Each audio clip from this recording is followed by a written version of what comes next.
welcome to Coronasode number 14 on an episode, or a Corona, god damn it, I'm already been drinking too much, a podcast called Stinker Madness. It's an Eperona called Stinky Madno. It's a cost Cuba Tuba Duba. I'm Justin. With me are always Sam and Jackie. We hope you are doing well. If you are new to the podcast, this is basically a episode where the hosts of the show get together and just have a general discussion. I'll go ahead and give you a table of contents view that we're going to do. We're going to do some listener feedback. Bullshit. We're going to do some listener feedback. Oh, bullshit is a second thing. Blah, blah, blah, blah, blah, blah. What's up with that? And then we've got some streaming do's and don'ts coming up, and a very special topic of my my personal taste called Tales from the Baywatch. Sam's got a take on where he will yell at things, and Jackie will wrap it up with a spooky tale. So let's get into it. Sam, what are you drinking?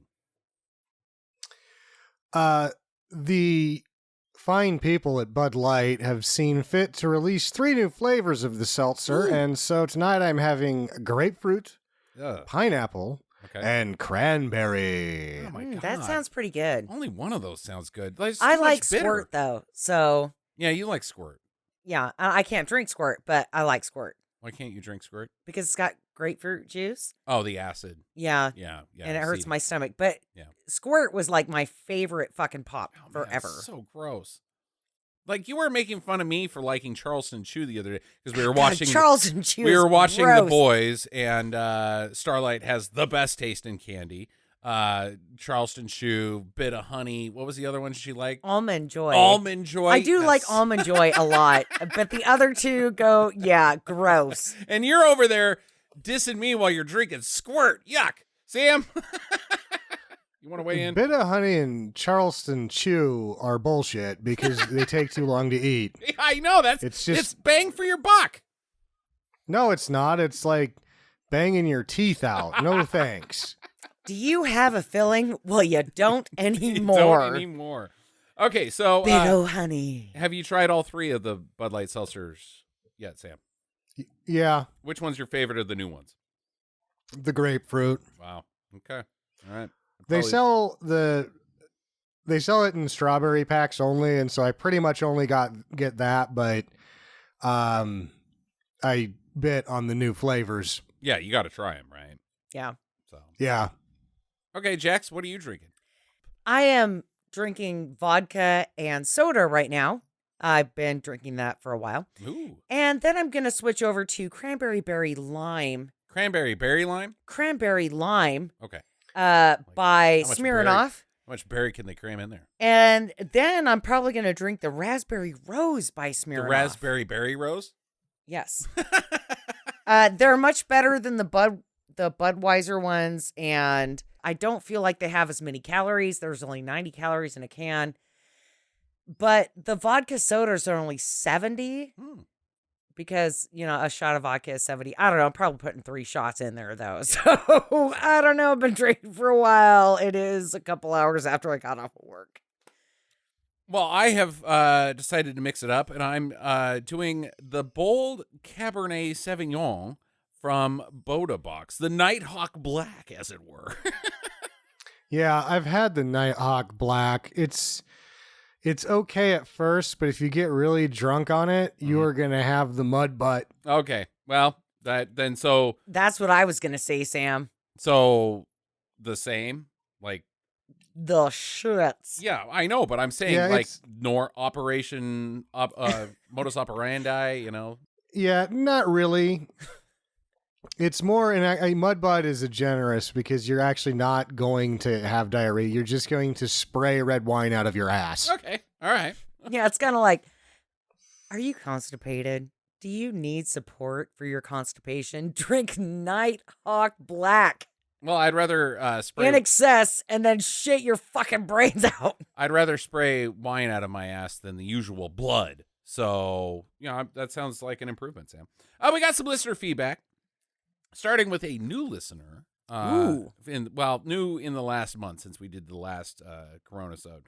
A listener that we're going to call Clausy, because that's his handle. Hello, Clausy. Clausy's a gent from Dublin, or Dublin, as depending on. I'm still not really sure. Oh my God, do you know Seamus Hogan Butchery? He knows a lot of Seamuses. No, it's an actual butchery shop there. Okay. Seamus Hogan Butchery. All right. In Dublin. Anyways, I'm talking. Is it Dublin or Dublin? I don't know. How do you spell Clausy? Clauzy. Clausy. Clausy. Yeah. He's probably like, fuck you guys. Anyways, Clausy has been really prolific in the last month as far as listener feedback, and there's just no way that we can respond to all of it. I've tried my best on the email. Please keep emailing Clausy. And also a ton of comments on the website. Great listener, great feedback, but we're going to address this first email. It says, all right, I'm ready. Let's go. Okay. Hey, lads and ladies. Hello, sir. Okay, good. I'm just responding. I see how this email is going to go. Okay. Just thought I'd send yous an email for a bit of support. Only recently discovered this podcast, and with modern films, music, TV, and radio all horseshit, this is a breath of fresh air. Hey, nice little Terry Gross. Wait, you said horseshit. Where do you live? Well, keep going. Saying that everything else is horseshit but this podcast, Jackie. I don't know if you're keeping up with what's happening. So much. Also, yeah, he lives in Dublin. Dublin. Dublin. Doubling up. Dumbass. Dublin. Dublin. Duberland. Yeah, Duberland.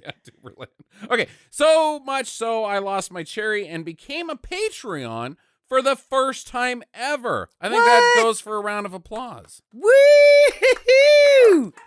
Look, even the dogs are barking for you. Yeah, my dogs are barking. Which is a good segue for us. If you'd like to support us on Patreon, go to patreon.com/StinkerMadness, where you could subscribe and support us for as little as just $1 per month. If you join on the $35 per month, and we don't really care how long you do it for, we'll send you a Stinker Madness t-shirt. If you can possibly do $100 a month, you get to choose 2 episodes per year. That's crazy.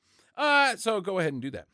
We like money. Had to pull back on the listening as I was neglecting my wife and kids. Oh, yeah, that happens. They're not that important. Listen to the show. Love the movies. What? Yeah, it's not that cool. Yeah. You got to do the joke now. I do. Talked to my family today. They seem like nice people. Oh, get them into the podcast. I love the movies. It's like listening to me and me buddies talking about films until one gets offended because they love Stallone, and you tell him Rocky 5 is shite. Just said I'd send a few recommendations you might have seen some of or all, and probably heard of most, if not all. This is a long recommendation list, so what we're going to do is read the title of the film, and if you guys sound like you would like to know more, he's got some notes. Okay. Started with Streets of Fire, which Sam and I have seen, directed by Walter Hill. Yeah. Yep, good time. It's Michael Paré, right? Michael Paré, that's right. Hard Boiled by John Woo, which I have not seen because I usually can't stand the John Woo. Well, I like eggs, so let's read the comments on this guy. Hard Boiled. Yeah. Okay. Sam, you've seen Hard Boiled? Yeah, I've seen Hard Boiled. I need to watch it again because it was in VHS days and it wasn't a very good copy. Okay. The plot is a baby-carrying, shotgun-wielding Hong Kong cop teams up with an undercover cop, and together they take on an underworld kingpin. All over-the-top nonsense, but entertaining as fuck, just as you'd expect from John Woo in this epic hard-boiled film that blends the styles of Hong Kong, America, and cheese more than any other film. 8 out of 10. Wait. A baby-toting cop. Yeah, a baby-carrying, shotgun-wielding Hong Kong cop. We got to move on. Splinter, directed by Toby Wilkins, a horror from 2008. I'm unfamiliar with this one. Anybody? Unfamiliar. Oh, God, my finger. Splinter. No. The Sadist from 1963, directed by one Jimmy Landis. I don't know if there's a relation there or not, but, the timeline's up. Oh, it's the sadist. This sounds good. Yeah. Read the comments, please. I don't know, does this qualify as a stinker, but it has got a love-hate relationship. This film was way ahead of its time and was a shun at the time because Archie Hill Jr. plays the lead and Hollywood had a hard-on to ruin his career. Plus, it is very dark for 1963. It ruined poor Helen Hovey's career. She plays Doris Page and was brilliant. She even has a fan page online, even though this is her only film. Interesting. We like those. A group of friends are driving to catch a baseball game when they are abducted by Charles Tibbs, Archie Hall Jr., and his crazy girlfriend, Archie Hall Jr., Helen Hovey, Richard Alden, Marilyn Manning, and Don Russell. 10 out of 10. That's high praise. This one I thought was interesting. No Retreat, No Surrender 2, Raging Thunder. That's a long-ass title. It's been on my list to watch. It's just because of how difficult No Retreat, No Surrender is, it never really gets the call up. Why? Who would make a sequel to No Retreat, No Surrender? That movie stinks so hard. This one's got Cynthia Rothrock in it, so that may put you over the edge, Sam. Yeah, I don't know. And you remember that we watched that other, she did a number of movies with that guy. I think at least 2 more. We've seen one of them. They're fun together because he sucks. Yeah. Well, we wouldn't be complete human beings unless we did all of the Cynthia Rothrock. So we got to do it. 8 out of 10, he says. Hands of Steel. Sam, we know this one. 1986, directed by Sergio Martino. 7 out of 10 from him. I didn't like Hands of Steel that much, though. I thought it was just okay. It had moments that, had it been able to sustain that, it would have been an 8 of 10, but I give it a 6 of 10. Okay. Yeah. John Saxon always gets an extra star because he stinks. Wolf Cop. Sam, we did a streaming do's and don'ts on this. You want to... We both didn't like it. Didn't like it. Didn't like it. It's a do not from us. It's one of those that the trailer's better than the movie. Yeah, exactly. It's Turbo Kid, which was in both our year in reviews, top 3 movies of 2015. Actually, I think all 3 of us added it to our 2015 top 3 movies. Love Turbo Kid. I'm pretty sure. Yeah, I think everybody that's ever seen Turbo Kid loved it. Yeah. He also gives you a little diss here, Sam, but not specifically, but I'm giving you this diss. Yous have no spaghetti westerns as far as I can see, as far as our episodes. The options here are limitless. Some great, some stinker great, some full of the melt. Kioma, One Damn Day at Dawn, Death Rides a Horse, Banditos, Django from 1966, Don't Wait, Django, Shoot, A Stranger in Town, etc. Where are you at on any of those other than Kioma, which we know you love very much? We are going to do Kioma eventually. Don't Wait, Django, Shoot. We're probably never going to do Django. It's just on that almost good, but not quite. Yeah. It isn't really good episode material. I already forgot what was the second one? One Damn Day at Dawn. That sounds no. awesome. The one with Lee Van Cleef. Death Rides a Horse. Death Rides a Horse, yeah. That one sounds pretty good. Yeah, I've heard that if you can find the right transfer, Death Rides a Horse is borderline good movie. Okay. All right. Long Kiss Goodnight, directed by Rennie Harlan, which, yes, we absolutely must do. I thought he was giving me a long kiss goodnight. Yeah. Thank you, Dublin. Okay. His name is Clousey. Clousey. Jesus, you're so weird. As we all know, with Gina Davis and Samuel L. Jackson, that's pretty much the end of Gina Davis until the new Glow season. So, I'd love to do Long Kiss Goodnight. And then Vikingdom, directed by Yusri Abdulhalim from 2013. Historically accurate. If you dare, you should have a go of this pure and utter horseshit of a film. One of the worst films I have ever seen, along with Ankle Biters, Bad Neighbors, The Karate Kid from 2010, which, yes, that stinks, Batman vs. Superman, and every second film by Adam Sandler. Dominic Purcell, failure after failure since Prison Break. 10 for 10. He adds, just to add, Sam sounds a little bit like Bill Paxton. That's a compliment. It's weird. I think it's a compliment. No, that's too kind. Go ahead and say it, Sam. I don't sound like if I sound like that's the nicest thing that someone's ever said to me. Game over, man. You got to say it. Do it. Game over, man. Yes. And Justin, your laugh is the exact same as John Candy's. Huh. Oh, you're a big fat fuck. John Candy was a hell of a human being, and how dare you. Dude, he was fucking awesome. Yeah. And he used his weight to his advantage to become famous and do a lot of physical humor. I completely respect this man. Just used his comedy? No, I completely respect John Candy. He is amazing. Okay, it seems like you respect his belly. Haven't put my finger on Jackie's voice yet. Keep up the good work. It's cigarettes, my friend. Yeah, right. Thank you very much, Clousy. Keep those emails coming. We love all the feedback, and we will try to get through as many emails as you sent us lately. But we'll get there. Sando, you got to take on. Go ahead. No, wait. I want to talk to Clausy one more time. Clausy, if you're listening, this is my smoky voice. Yeah. Thank you for emailing. Sando, bring me the axe. Okay, God damn it. Go, Sam. I'm gonna have when I have to come back to the studio. I think I'm gonna bring a hook with me, Like a so you can just like a pull me murder? off the stage. oh, like No, one of like those canes. the hook. Yeah. You just pull her away from the microphone. Get Yep. the hook. Get the broom. Shut up, asswipe. Okay, Sweep, go ahead. Sweep her out of this podcast. Sando, take on something. This week on Sando takes on soap. Soap. S-O-A-P. Because it's too confusing. What do you mean? Just when you think that you know everything there is to know about soap throws you a curveball. Okay. I'm not talking about the science of it, saponification, say.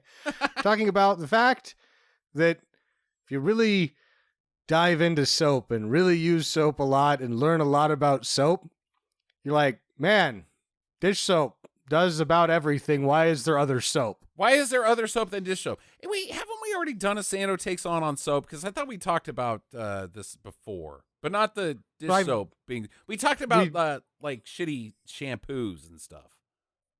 I don't think on Sando takes on. If not, then I suck. I started a new job, so Sando takes on soap twice. Why Right. not? That's how much you love it. Dish soap isn't great shampoo. Okay. I won't lie. Okay. It's not. It almost does everything. Suave can pick up the rest, ultimately. If you're looking for a good body wash or something to clean your driveway with, Suave is fantastic. What about, let's go back to dish soap. Could you wash your clothes in dish soap? Like using the washing I've done machine? it. Okay. I've washed my socks and underwear in the sink with dish soap, and I smelled quite fresh the next day. Yeah, but what about the And washing that was because machine? Is it going to fuck up the washing machine and make it like that? it's going to bubbling- overside. You'd have to use the smallest amount because dish soap is such a heavy detergent. That's why it's so good. Mhm. It's just that, you go down the cleaning aisle and you're like, you see all this shit and everybody buys all the shit. And this does the toilet. This does the counters. This does the tub. And you're like, no, dish soap will do all that. And then I had realized that, you know what? Dish soap will do everything that Suave doesn't do. And I thought that I was down to where I could just use dish soap and Suave and nothing else. Okay. But then you sounds get like you in got a a curveball live-in coming. relationship and you're not allowed to do dumb shit that bachelors do anymore. Sure. You just Right. can't because you're like, dish soap will work for that. And they look at you and go, no, stupid, stop it. You can't wash your body with dish soap. You're an adult in a relationship. Use real fucking soap. Also, like you're the benefit of what you're talking about is to basically save you once every 3 months about $6 in other soaps. So you're like, I'm too much of a miser. No, it's not the money. It's the peace of mind that I just don't have to make these other decisions. Dish Big- soap has made all of my decisions for Big me. decisions. I don't have to worry. It's carefree. I learned You can even use it as bubble bath and be like, dish soap, take oh me man, away. dish soap is the best. Fuck bubble you, bath. Calgon. Yeah, fuck that Calgon. I learned that the reason why soap works is because at the molecular level, soap actually has these little claws. And so you've got, your little atom diagram, and I can't begin to describe what that looks like. but the way it's shaped is that it has these little claws on each corner. And so it actually grabs dirt, and then the water, it lifts it up off the skin so that there's a little cushion of more soap underneath it now, of that dirt. And then the water just pushes it all away. So whereas water will just run over the top of that dirt because it doesn't have any little grabbers on its molecular level. Same with the stuff that we're putting on our hands. Sanitizer. Sanitizer doesn't have those claws. So essentially, sanitizer just sits on top of the COVID. It doesn't actually really help very much. It makes a nice layer so that you're not transferring COVID to say somebody else's hand or your stuff, but it doesn't actually remove COVID. Whereas soap, that's why they're like soap. That will actually kill it and push it down the drain. Yes, the process of soponification is amazing, and most people learn about it in 5th grade. Soponification is actually the process of creating soap, not the way that soap cleans your hands. I thought it was the other way around. No, soponification is how you make soap. Well, either way, I think you're wrong. You know what? Send us an email at talk@stinkermadness. Subject line, you're wrong, idiot. Right. To which one of us is wrong. Please do. Look it up. Do our job for us. We haven't had a you're wrong, idiot in a while, so not it's a about good time. One. Yeah, not a good one. No, not a good one. So, but getting to my confusion and why I now know nothing, and I'm a babe in the woods all over again, is that, you know what soap is the biggest bullshit is that hippie soap. They're like, oh, this is all natural. It comes from goats. Yeah. And you're like, yeah, milk that's soap. bullshit. Yeah, milk soap. It's just bullshit soap, right? I've heard some good things about the milk soap. Yeah, here's the deal. I got some of the goat soap as a gift from the lady, and she's like, well, you don't like the dial for shaving. And I'm like, no, I don't like the dial for shaving. And so she got me this goat soap that's specifically for shaving. It's the best shaving soap ever. Shit! So milk soap actually is not just hippie shit. It's like, God damn it, this shit works. For what I'm doing with it, like right. it's got a heavy lubricant in there, so you can just shave like crazy with this shit. It works so much better than all of that, like Barbasol. Kiss my ass, beard buster, goat soap. How much did you spend on the goat soap? I don't even want to fucking know how much the goat soap is, because I'm going to one day find out and I'll be like, God damn it, that's worth it. And that's too much to spend on soap because it's the best shaving soap ever. Well, if it comes in a 2-bar pack, it usually costs about $5.99 if you buy it from a TJ Maxx. Goat soap. Yeah. Or a TK Maxx for our Dublin listeners. Oh, yeah. Right. Yeah, TK Maxx. No, this is like farm to table style goat soap. It comes in one that's pack. What they sell at TJ Maxx. Well, quit trying to be fancy with the cheese whiz. It really wouldn't be farm to table because it's farm to TJ Maxx to table. TJ Maxx is seriously just like the warehouses of shit that no one else wants. They put in TJ Maxx. Yeah, I don't know if you can preach the benefits of the goat soap of far. Oh, it's all natural. It just sits in a truck getting shipped from Chicago. I get my goat soap from TJ Maxx, and it is wonderful. Okay, all right. Maybe it makes my crotch smell great. Maybe we should actually like go out to a goat and like steal its milk and then. Oh, we have some of that upstairs. It's in a little we have bag. goats upstairs. Well, we have the goat soap. I'm saying an actual we have goat. A goat soap from an actual goat soap dealer here in town. It's upstairs. Okay, well, that's still not from the actual nipple of the goat. What are you gonna do? Stand underneath it and be like, "Spray me, goat"? Give me that. Yeah, you put some until it kicks you in the face. I'm gonna start. I'm gonna just do it right now and take a shower under your nipples and just scrub myself with lye at the same time as your milk is spraying upon me, and that will be the cleanest soap that could be possibly imagined. Other than the goat is going to eat your hair and step on your nuts. And I will burn to death from the lye. Lye is really bad stuff.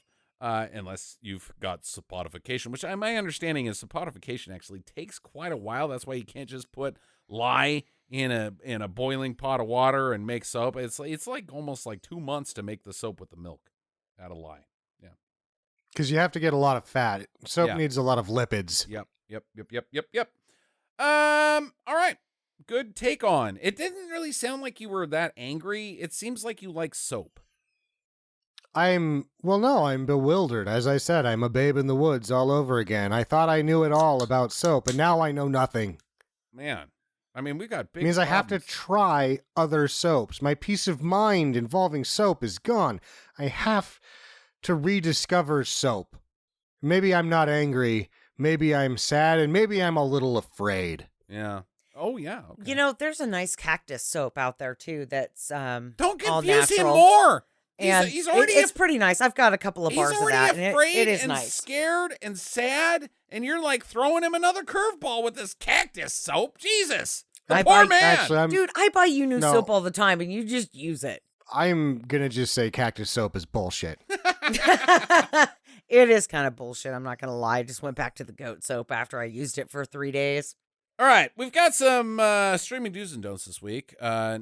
Jackie and I have been watching way too many movies during this last month, so we're going to actually have to condense because I looked at our list of what we watched lately, and I kind of forgot some stuff like Maniac Cop 2. Like, it was just kind of forgettable, and I just didn't want to discuss it. It's still a do, so we'll just give a casual do to Maniac Cop, but we don't have enough to discuss on there.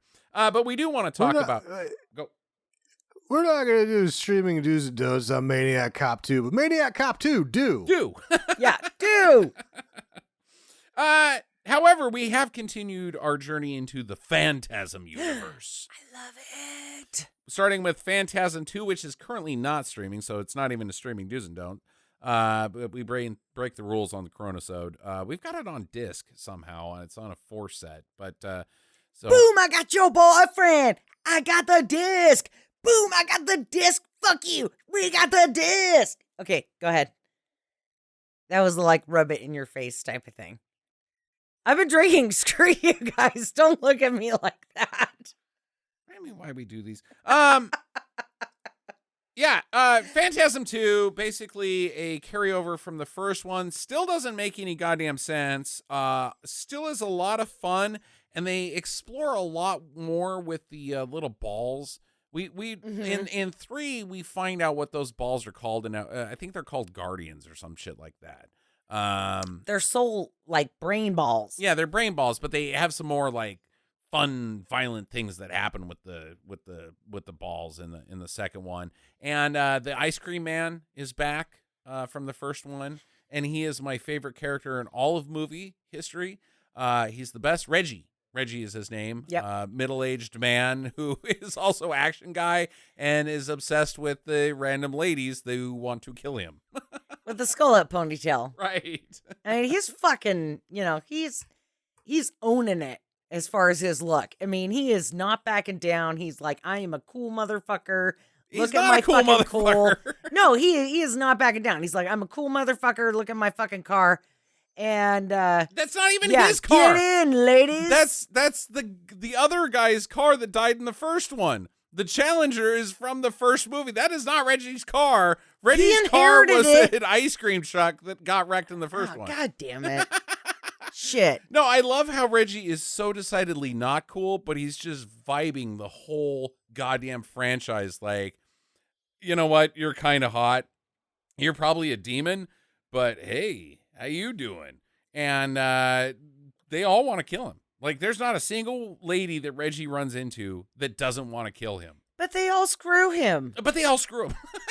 Like, I'm going to kill you later, but for right now, let's take a ride on the pony. Because of suspense, I guess, is why they screw him. Like, for the movie goer. Just in case he gets past the other defenses, they're like, I'll screw you now. But if you don't die later, I'll try to screw you again, and then maybe afterwards, I'll kill you. All right, let's talk about the third one, Jackie, where Reggie and the other guy, I just don't even know the main character's movie of this franchise, or the main character's name of this franchise, the kid. The guy who looks like the lead singer of The Who? Roger Daltrey? Not really. I was thinking more he looks like the younger brother from Wings. Can't even remember his name. Okay, yeah. Brian from Wings. Brian from Wings. He kind of looks like Brian, yeah.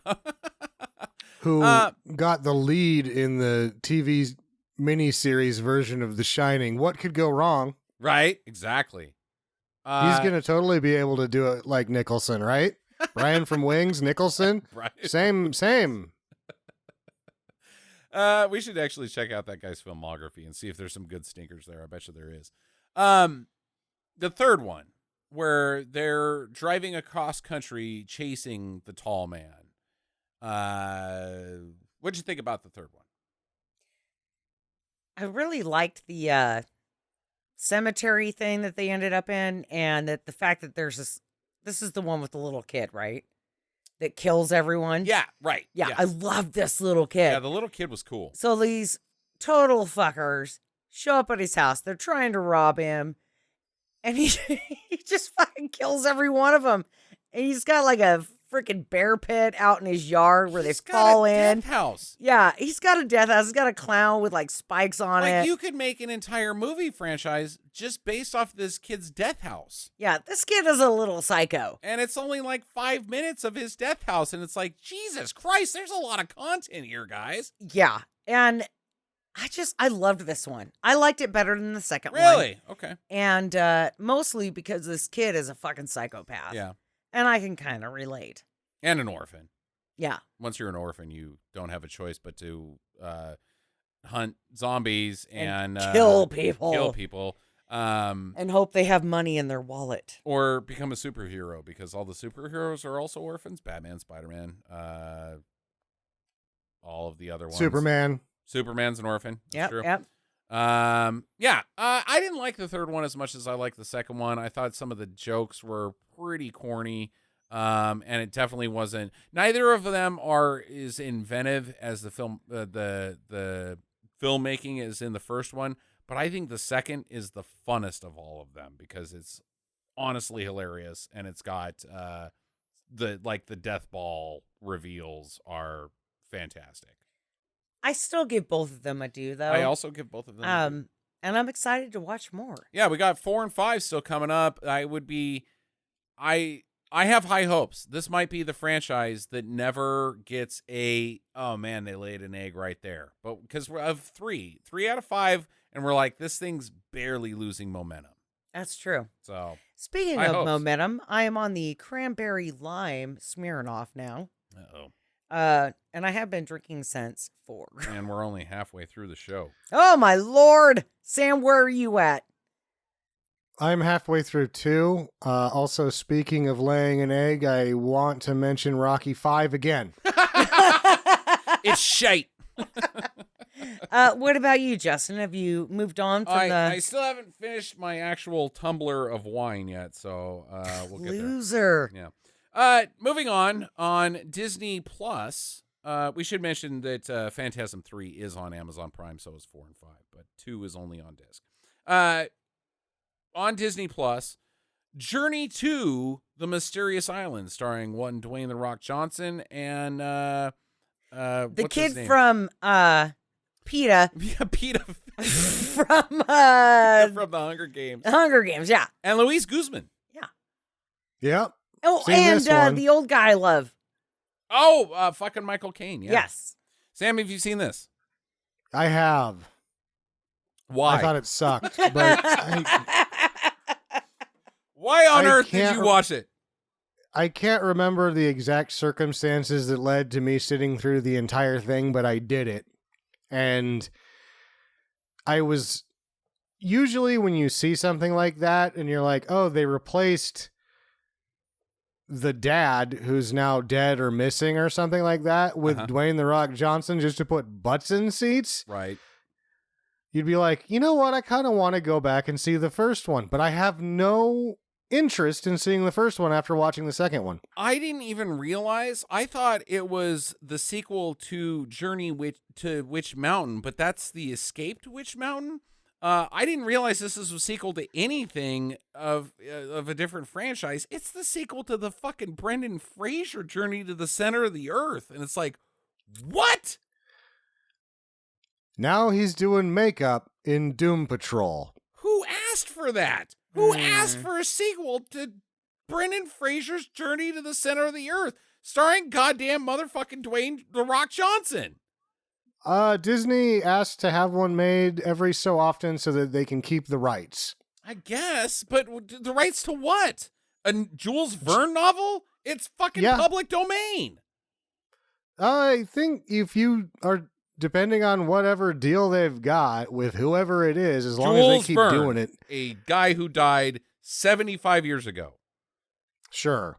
And There's I'm no sure rights. you can do some sort of idea. I don't know. They want a franchise that they don't have to think about and can completely fail every time they make it. Because didn't Hilary Swank do one of these? What? Yeah, Hilary Swank was in like Going to the Center of the Earth movie too.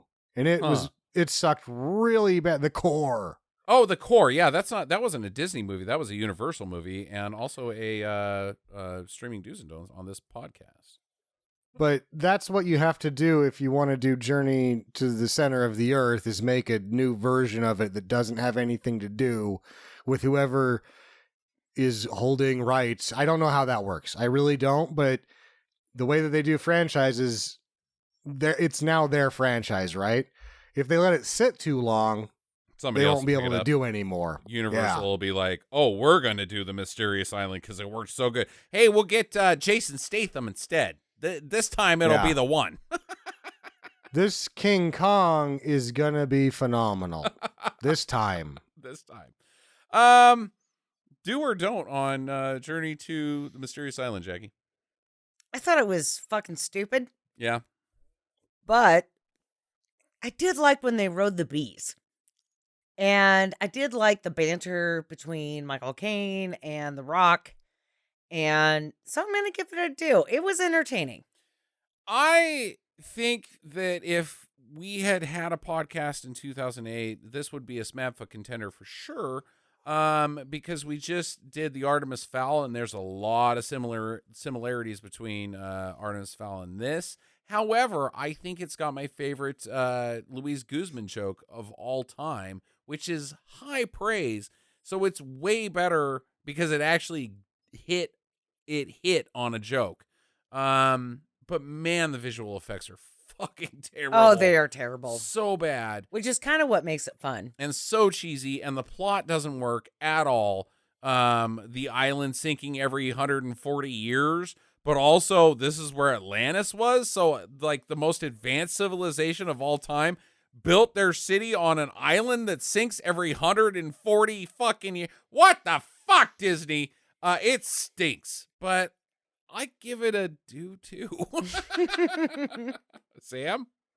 I give it a don't. I didn't like it at all. Okay. Fair enough. All right, we're going back into the ye olde time, the before time, all the way into 1985 on Disney Plus as well. We've been talking about this movie for some time on our back porch anytime we have a chance, Sam. The Return to Oz, starring one Fabrice Bach of She Showed Me Her Boobies and I Liked Them fame. Yeah. Jackie, we'll start with you because you're a big Oz lady. Oh God, fuck this show. Really? But there's a reason that I can only remember the part where she's trying to find her friends in the gnome guy's cave. The Gnome King's cave, yeah. Of knickknacks. His And- mausoleum of knickknacks. Yeah. That's the only thing I ever remembered about this show. And watching it again, it was very insulting to the original Oz. I just kind of felt like the effects were not as good. The Scarecrow looked different. Like they didn't go for any kind of continuity at all. No. And it was offensive. Why offensive is a bold word. Why were Well, you offended? because how dare you, sir? The Wizard of Oz is iconic.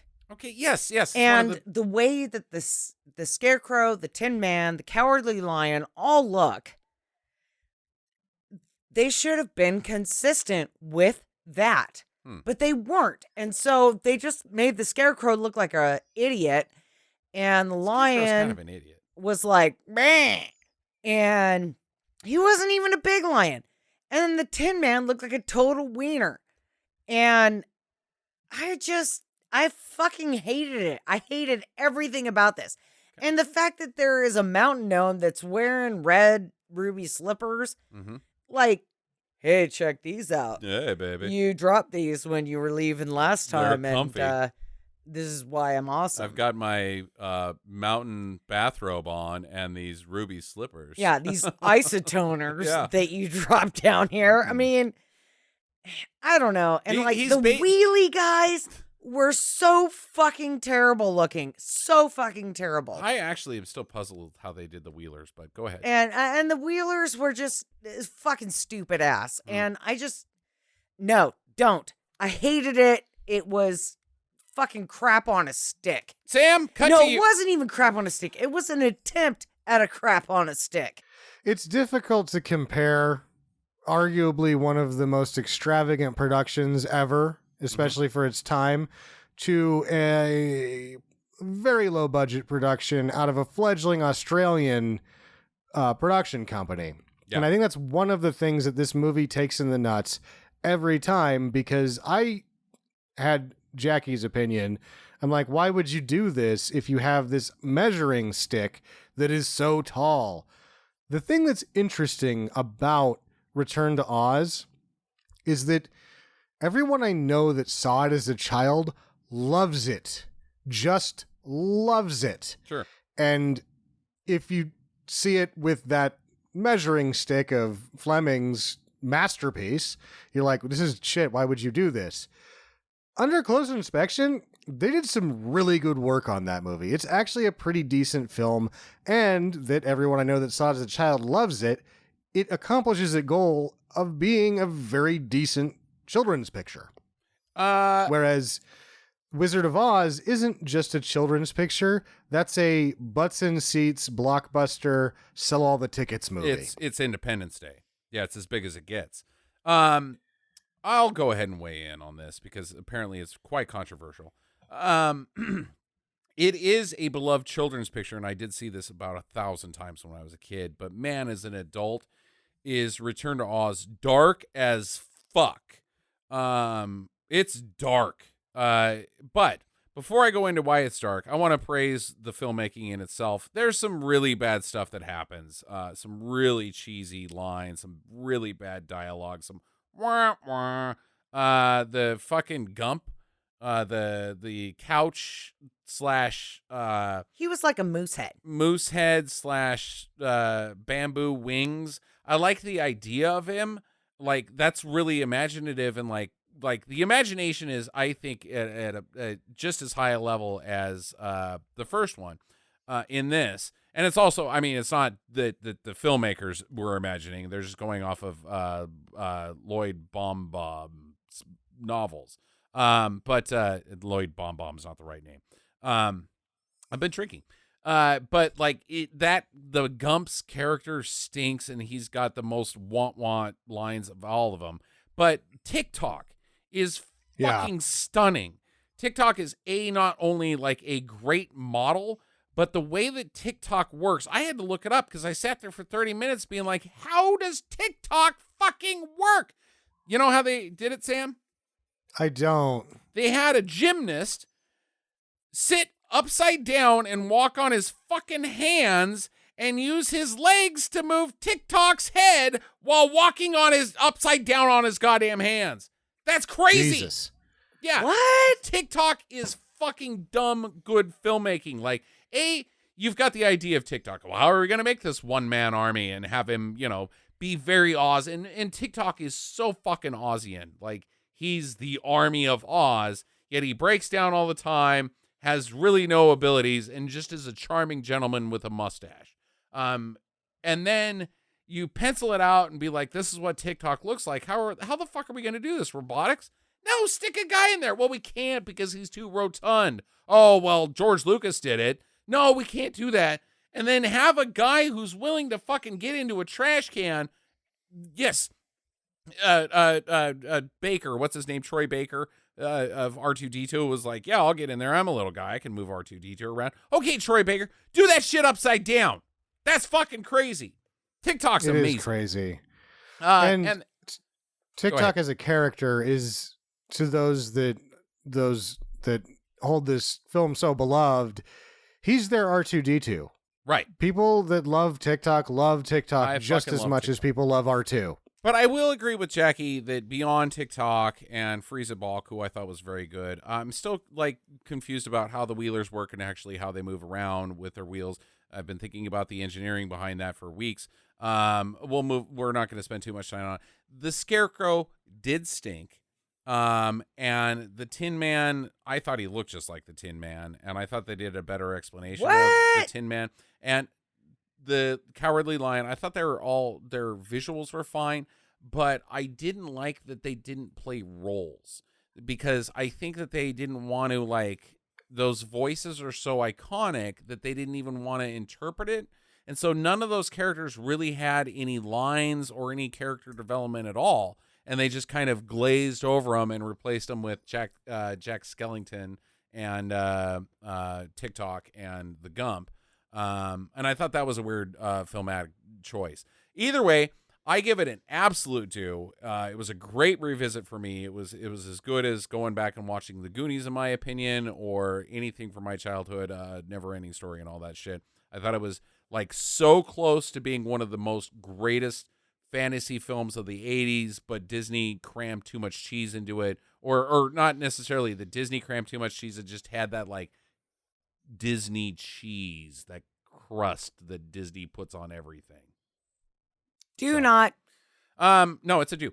And also, I think that we discovered one thing. Oz doesn't exist at all. It's all in Dorothy's head. If you think about Wizard of Oz, she gets sucked up into a tornado and then has this fantastical adventure, and then wakes up in a fugue state, as it were, saying, there's no place like home. There's no, with Annie M hovering over her.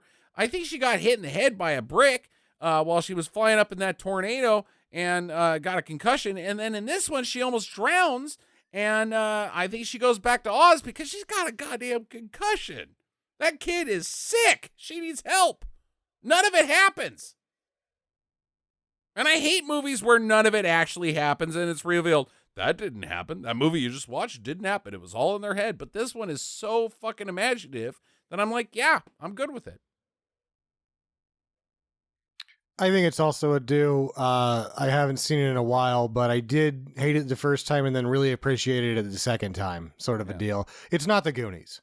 It's not The Goonies, sure. But it still is like, I think it was a good rewatch. Unless you're Jackie, who is drunk, who hates all movies when she's drunk. We'll move on. We got some Tales of the Baywatch this week. As some people live in the darkness. Oh, wait, actually, you got to do the version from I'll season 10. be No, ready. you got to do the version from season 10 and 11. The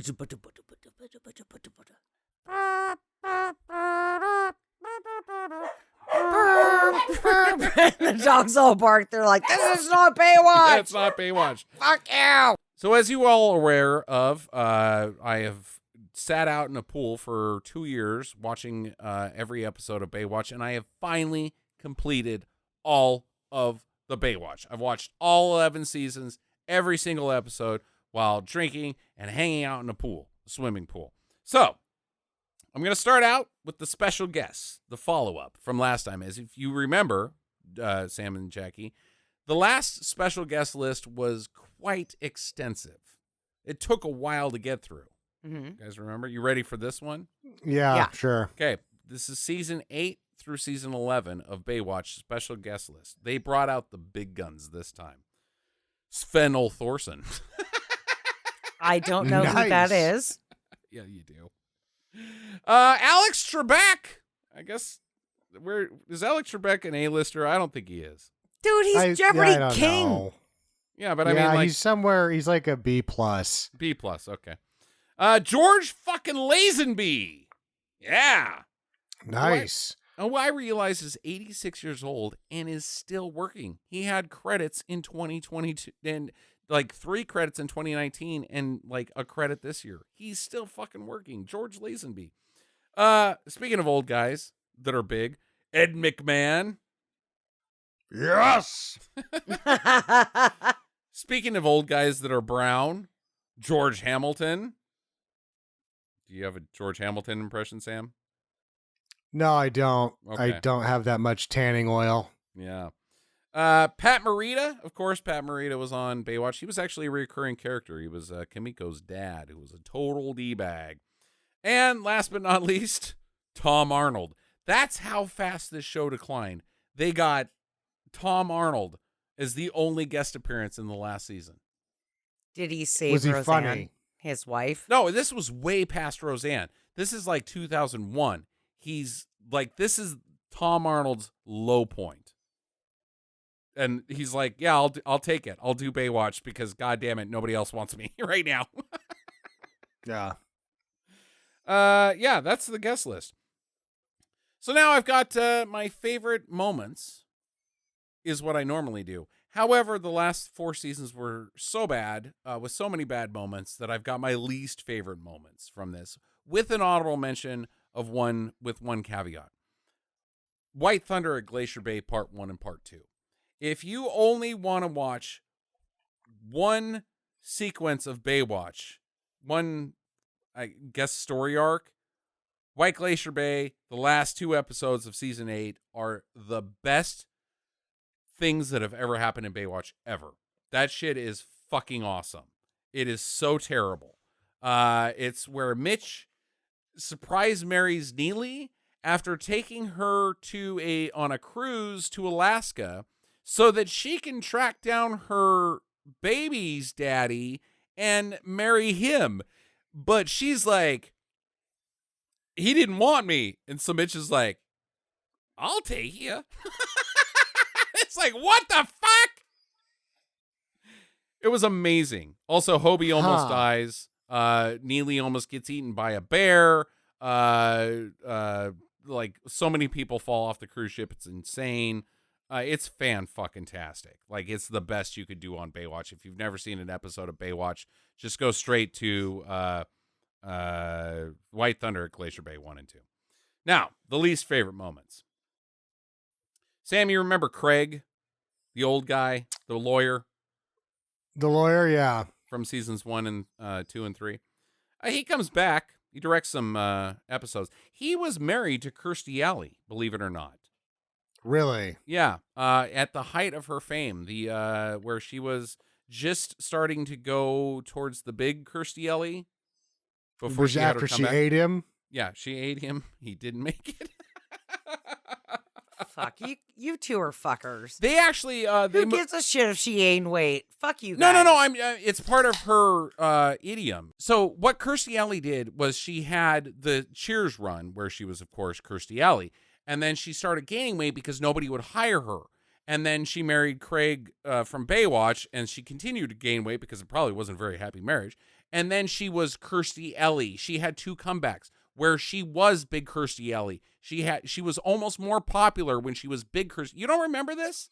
No, I don't. Yeah, actually. big Kirstie Alley being I like remember, a real big deal. I remember her doing the Slim Fast commercials or whatever those were. Didn't she have her own show where she was big Kirstie Alley, Sam? What I remember about Big Kirstie Alley was that Big Kirstie Alley got some really big tits. Okay. And I liked it. Okay. Yeah, All it's right. like, even though she might have gained weight, those boobies were huge. Yeah, so she actually had 2 career arcs And where perky. she was on Cheers and then where she was big Kirstie Alley. It's not a diss on her size. That's just what happened. Anyways, so he comes back and then he dates Kelly. Kelly's character is 17. He's a lawyer. He can handle it. They have sex. And she's Did 17. they do it on Epstein's Island? It was gross.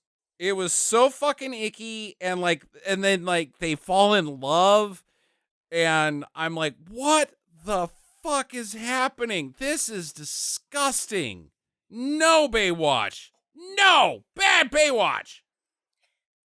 I screwed a dude when I was 16 who was 21. Okay, that's actually, that's not. Craig is like 42. Yeah, gross. Yeah, Okay, he's like no, this fucking- story has no parents.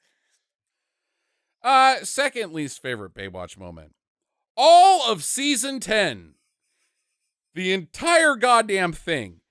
Do not watch it. It's fucking terrible. Here's some reasons why. Underwater action. Don't shoot action sequences underwater. It's boring as fuck. It's never worked. Nobody likes it.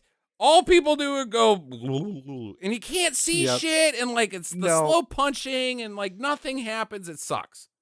Isn't it Thunderball? Thunderball. They're just like swimming slow as fuck, and nobody could do anything, and all that can happen in the filmmaking is the music guy has to like turn it to 11, so like nothing's happening on screen, but the music's like. Like, no, this is stupid. Oh, they're swimming down there. Look at them go. They're underwater. Like, it sucks. Underwater action sucks. Even though Jason Momoa is there, he still can't fucking save it. His character's great, and he's great. The whole Jason Momoa thing is great, but he can't even save it. Season 11 actually, like, got back to some of the Baywatch, the actual, like, the bullshit, rather than like, oh, we're saving lives. But it was just damage done. It was over. You couldn't save it by that point. Okay, so can I ask a question? Yeah.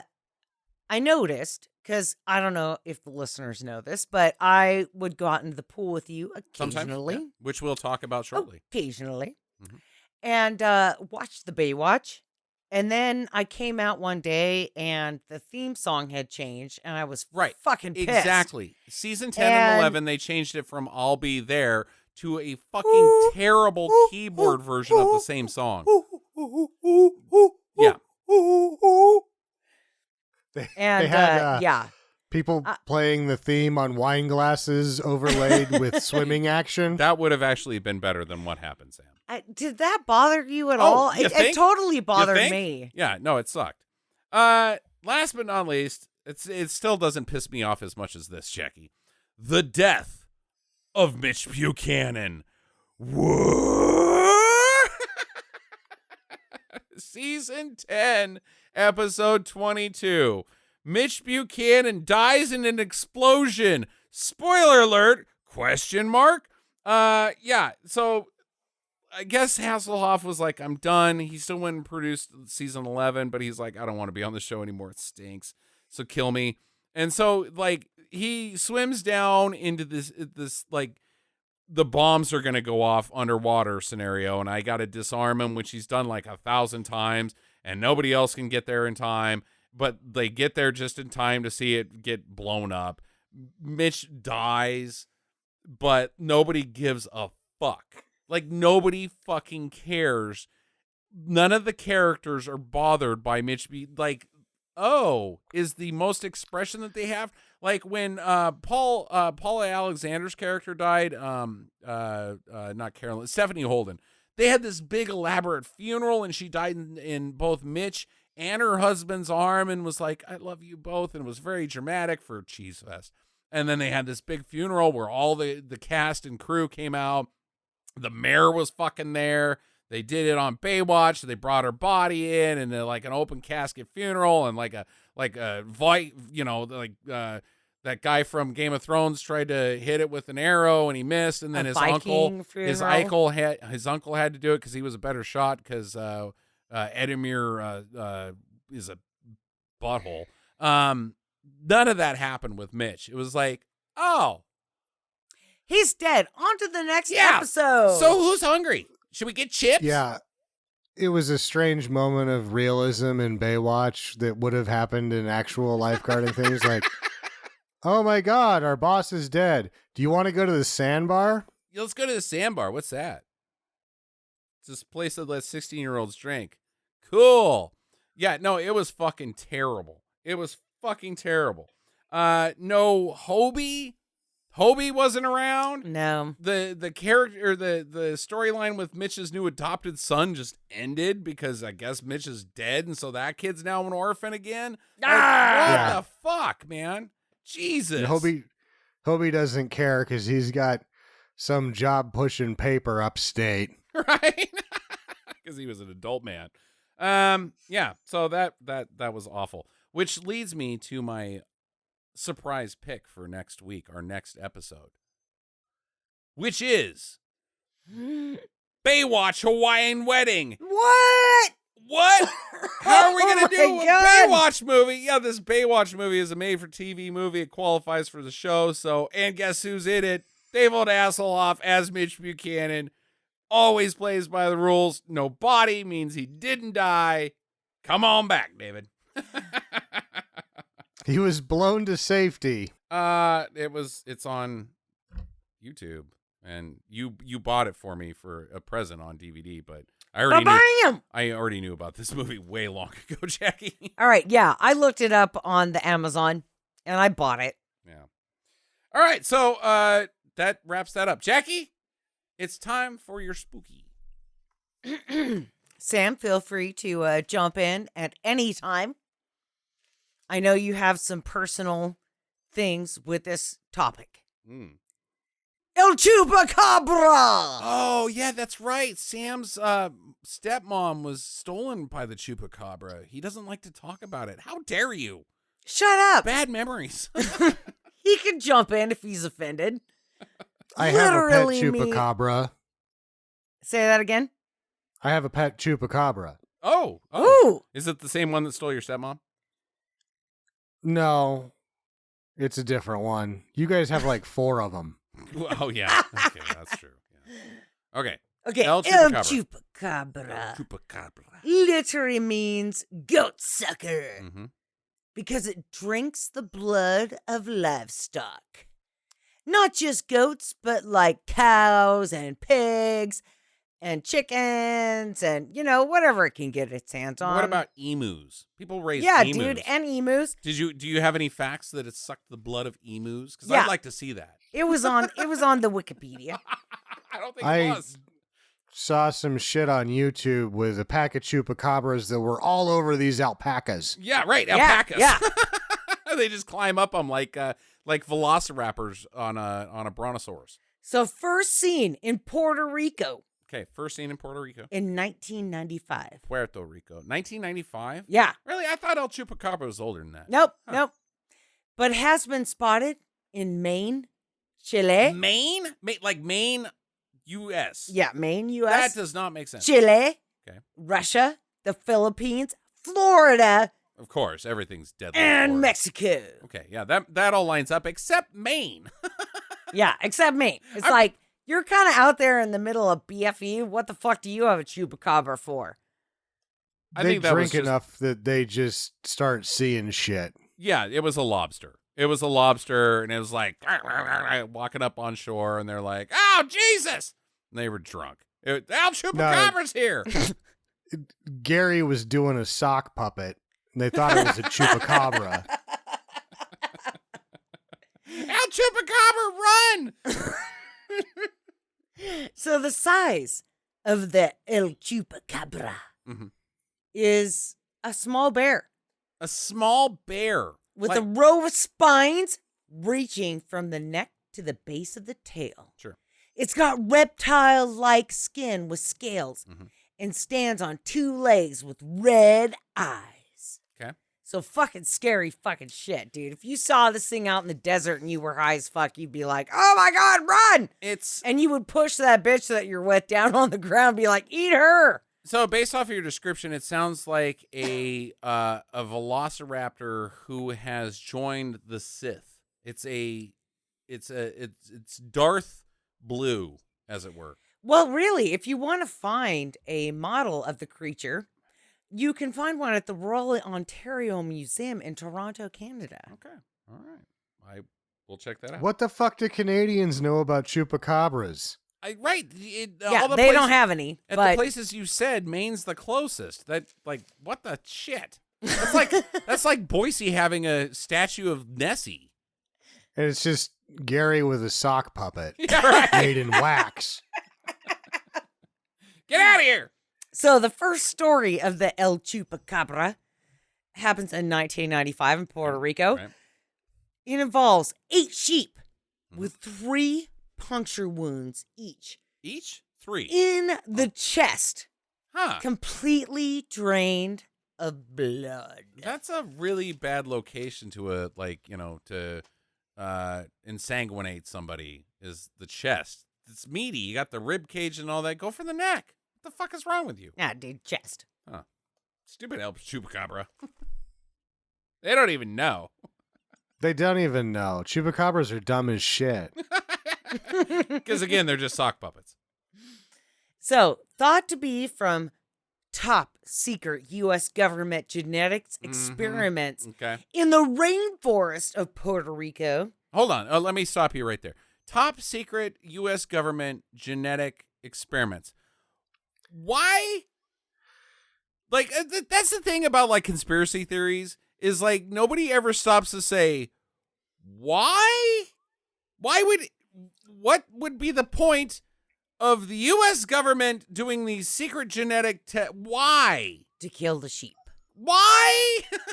Why? You know, they probably had a legitimate reason, and then the scientist gal from the nest shows up, and she's like, I can do the job for you. It's killing cockroaches. Right. They're like, yeah. They're like, what'd you come up with? And she's like, I've come up with cockroaches that are immune to everything. Wow, that's exactly the opposite of your job description. Cool. But I hate to break it to you, gentlemen, but some say that the El Chupacabra is an alien. Of course. Yeah. And others say that it's God's wrath towards livestock. Gay livestock. Yeah. Mike Pence is out there pushing that. He's out on the QAnon, and he's like, yeah, them gay livestock. Yep. No, Mike Pence went to a goat farm, and he thought it was Sodom and Gomorrah all over again. Right. And he walked away erect. So, just so you guys know, they have found dead chupacabras. El Chupacabras. El Chupacabras. You can't call them Chupacabras. They're always El Chupacabras. And they were given DNA tests. Okay. Oh, yeah? And they were found to be coyotes, dogs, or raccoons. Right. Or with mange and or a parasite infection that would lead them to have no hair. Right. Yeah, they're basically just little tiny dingoes that have the mange. Mm-hmm.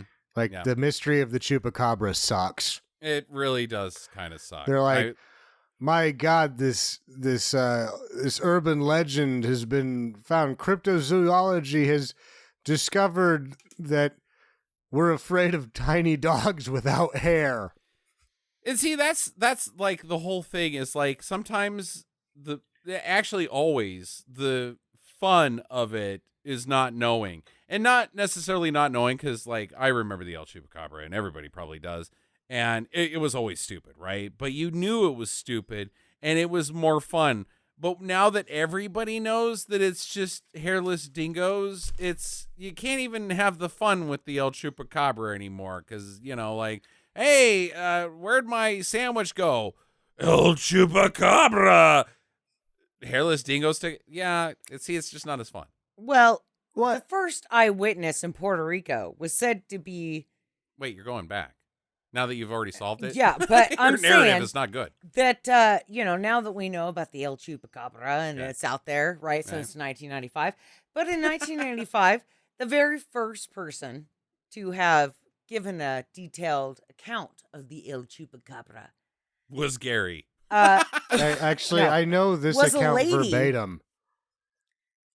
Was a lady who actually described the creature from Species, the movie that came out in 1995. I don't think she described Natasha Henstridge at all. That's what they say. Because I can describe Natasha Henstridge. Would you guys like to hear what that looks like? Boobs! Like, how detailed do you want measurements? You want measurements. I don't. If there's somebody out there that can't draw those things from memory, I don't know. Right. And she's like, so it had sweet tits and a fish ass. El Chupacabra. Yep. Wait, Chupacabra or Natasha Henstridge? Who are we talking about? Fox Mulder's like, point me at it. Point me at it.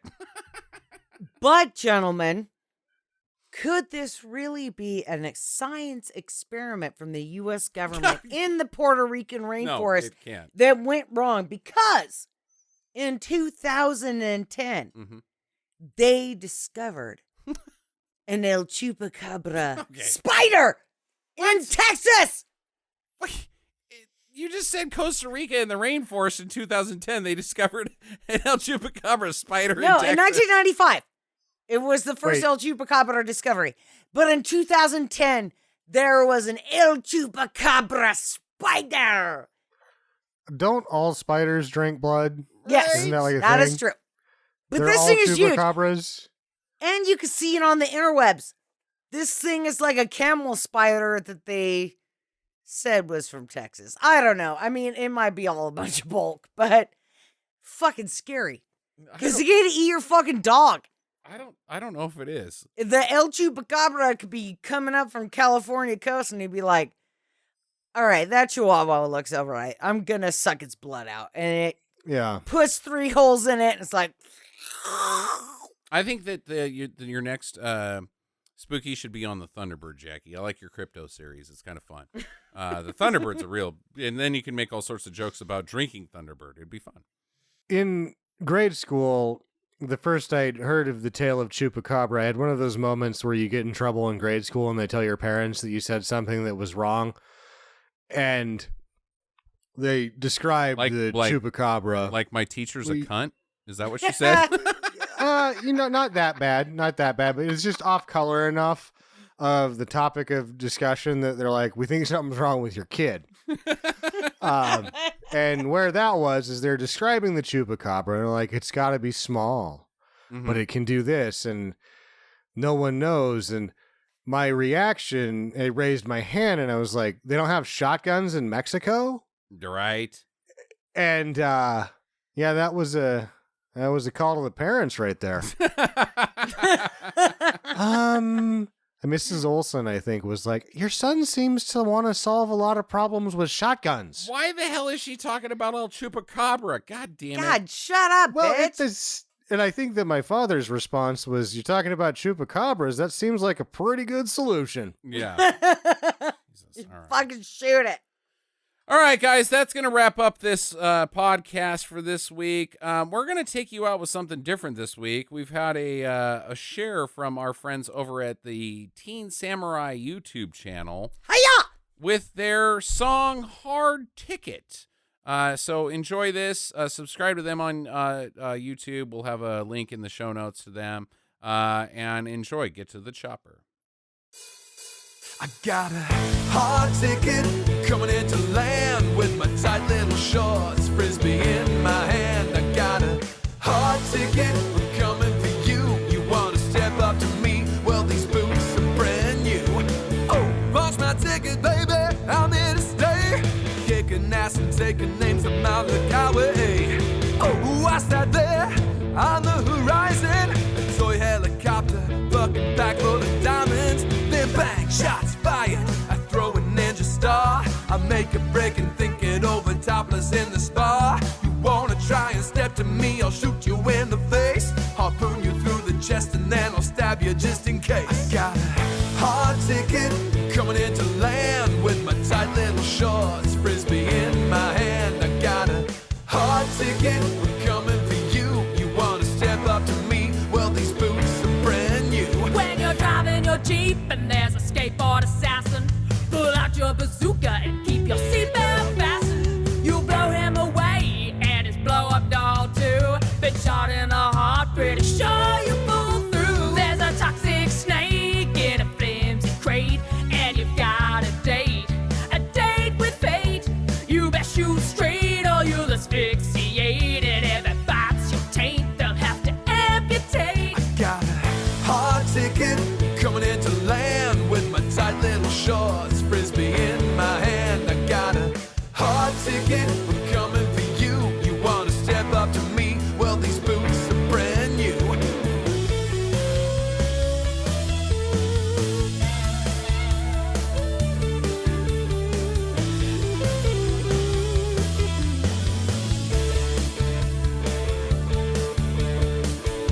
Hey, Carlene, who's that turkey with you? He's just a thrower. Sorry, Buster, you ain't allowed here. Take off. Hey, lighten up. We're just throwing. Oh, yeah? Let's see you throw one. How about you get lost? What do you mean? I mean it. Move out. Now. Hey, Carlene. You got a great ass. So do you, Pilgrim. You don't look so hot to me. Oh yeah? See if you can catch this. Hey, let's have it. This is for the Malachi cops. I got a hard ticket coming into land with my tight little shorts, frisbee in my hand. I got a hard ticket, we're coming for you. You want to step up to me? Well, these boots are brand new. Got a hard ticket. I got a hard ticket. I got a hard ticket.